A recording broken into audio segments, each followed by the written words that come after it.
আর থাকে না।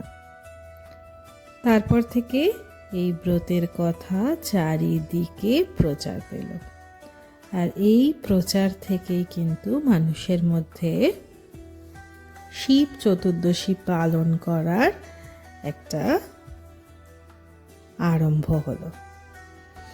তো শিব চতুর্দশীর দিন নিয়ম অনুযায়ী যতটুকু আমি জানি তাতে বলা আছে,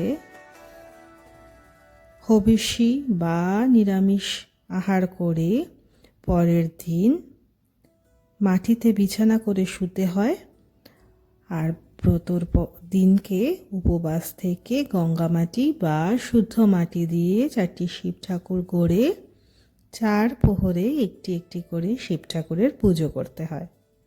আর যদি আপনার বাড়িতে প্রতিষ্ঠিত শিব ঠাকুর থাকে তাহলে 4টে প্রহরে আপনি কিন্তু সেই 4 বার পুজো করতে পারেন। অনেকে আবার মন্দিরে গিয়েও করে থাকেন।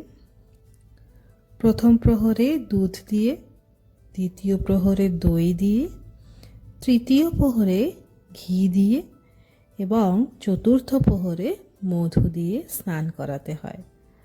আর যেমনটা গল্পে বলা রয়েছে, মহাদেব একটি মাত্র শুদ্ধ নিখুঁত বেলপাতাতেই সন্তুষ্ট, তেমনটা যদি দেওয়া যায়। আর সারা রাত্রি জাগরণ করতে হয় ব্রতের দিন, আর তার পরের দিন ব্রত কথা শুনে ব্রাহ্মণ ভোজন